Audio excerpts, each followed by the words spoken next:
అందరికీ షలోమ్, శుభోదయం. ఎలా ఉన్నారు ప్రియ సంగమా? బాగున్నారా? మీరు బాగుండాలనే మీకోసం ఎంతగా ప్రార్థన చేస్తున్నాను. ఈ ఉదయము సమాధానకరమైన ఆశీర్వాదపు వాక్యము యోబు గ్రంథము 22వ అధ్యాయము 21వ వచనం. ఆయనతో సావాసము చేసినలా నీకు సమాధానము కలుగును, అలాగున నీకు మేలు కలుగును. Praise the Lord. చూసారా దేవుని బిడ్డలారా, దేవుని పరిశుద్ధ గ్రంథంలో చక్కని మాట. ఈరోజు నీకు సమాధానకరమైన ఆశీర్వాదపు వాక్యము ఏంటంటే, ఆయనతో సావాసము చేసినలా నీకు సమాధానం కలుగును, నీకు మేలు కలుగును. Praise the Lord. నిజమే, నీకు సమాధానం, సరైన సమాధానం ఎవరు ఇవ్వరు. పలాంది కావాలి, పలానా దాని గురించి ఆలోచన చేస్తున్నావు,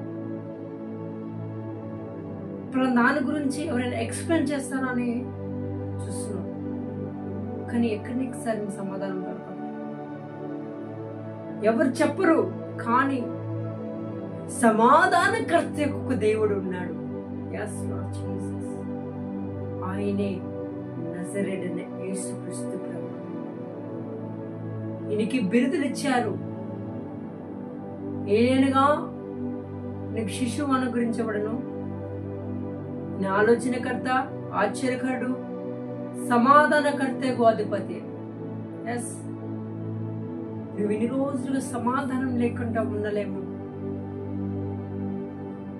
వారి దగ్గర దొరుకుతుంది సమాధానం, వీరి దగ్గర దొరుకుతుంది సమాధానం, నా కుటుంబీకుల దగ్గర ఉంది సమాధానం, నన్ను చేసుకున్న వాడి దగ్గర ఉంది సమాధానం, నాకు పుట్టిన కుమారుడి దగ్గర నాకు దొరుకుతుంది సమాధానం అనుకుంటున్నావేమో. లేదు, సమాధానకర్తకు ఒక దేవుడు ఉన్నాడు.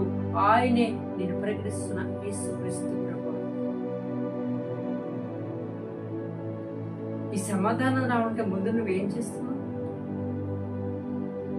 ఈ సమాధానం పొందుకుంటే ఎన్ని రోజులుగా ఆలోచిస్తున్నారే ఈ సమాధానం దొరకట్లేదు. కానీ నిజంగా నీ మనస్ఫూర్తిగా చెప్పు, సమాధానకర్తగా దేవుడు ఒక ఉన్నారు, ఆయన దగ్గర నాకు ప్రతి సమాధానం దొరుకుతుంది, ప్రతిదానికి ఆన్సర్ దొరుకుతుంది.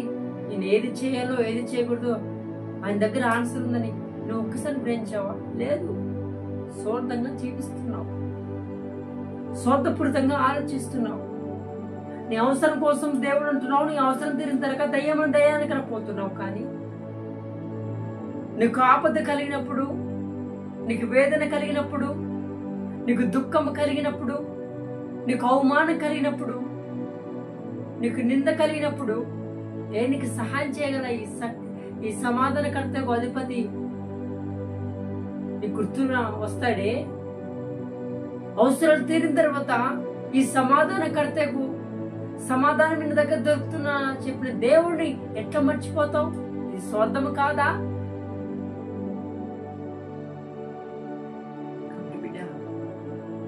ఆయనతో సావాసము చేసినలా నీకు సమాధానం దొరుకును, అలాగే నీకు మేలు కలుగును. నేను ప్రకటిస్తున్న దేవుడు మేలు చేస్తాడు, కీడు చేసే దేవుడు కాదు. అందరినీ సమానంగా చూస్తున్న దేవుడు, అందరిని సమానంగా ప్రేమిస్తున్న దేవుడు, అందరిపై సమానమైన కృప చూపిస్తున్న దేవుడిని నువ్వు ఎట్లా మర్చిపోతావు? ఎట్లా వినానా అనిపిస్తుంది నీకు? ఎందుకు నీ దేవుడిని కొంచెం అక్కడిక్కడ వెదజల్లుతున్నావు? ఎందుకు నీ దేవుడిని అవసరప్పుడు ఆయన యొక్క నామను మహిమపరుస్తున్నావు, అవసరం తిరిగితే ఆయన నామాన్ని అవమానపరుస్తున్నావు, అల్లరి పాలు చేస్తున్నావు. ఈ స్వార్థం కాదా? ఇది నీ అవసరం కోసం వాడుకోవటం కాదా? నువ్వు బాధలో ఉన్నప్పుడేమో దేవుడు గుర్తుకొస్తాడు, నీ బాధ తీరిన తరపునేమో లోకం గుర్తుకొస్తుంది, లోక బంధువులు గుర్తుకొస్తాడు. ఇది స్వార్థం కాదా బిడ్డ? నీ అవసరం కోసమేమో దేవుని సాహసం పడుతున్నావు, నీ అవసరం తీరిన తర్వాతనేమో లోకం అనే అపవాద సాహసం పడుతున్నావు. ఎంత మూర్ఖుడిగా ఉంటున్నావు. ఒకసారి ఆలోచించి లేదు ఇక నుంచి ఈ వాక్య దేవునితో మాట్లాడితే ఎస్ ఇక నుంచి నా సమాధానకర్తకు దేవునితో సాహసం నేను విడిచిపెట్టాను, మర్చిపోయాను. ఇక నుంచి నా దేవునితో సాహసం చేస్తాను. ఏదైనా ఆఖరికి మరణమాన ఎదుగు వచ్చిన, చంపాలని చేయడానికి నా శత్రువుల దగ్గరకు వచ్చిన నా నోట ఆయన మాట విడవను.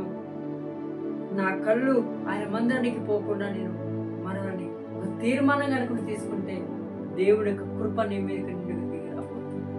కాబట్టి బిడ్డారా, ఆయన యొక్క సావాసంతో కలిగి ఉండకు రండి, మనందరం ప్రార్థన చేసుకుంటాం. కృప కనికరం గల మహాపరిశుద్ధాత్మ తండ్రి, నీ బిడ్డలు ఎంతమంది అయితే ఈ వాక్యాన్ని వీక్షించారు, ఎవరైతే నీ సావాసంలో లేక నీ సావాసాన్ని మర్చిపోయి లోకమనే అపవాది సావాసంలో ఉన్న బిడ్డలు మీరు మార్చి నీ కృపను, నీ ప్రేమను, నీ దయను, నీ జాలిని, నీ కరుణ అనే బిడ్డకు తెలియజేసి నీ వైపు తిరుగుటకు కృప సహాయం చేస్తున్నాయి. క్రీస్తు బిడ్డ ప్రతిభను పెట్టుకున్నాము తండ్రి. ఆమేన్. అందరికీ shalom. May God bless you.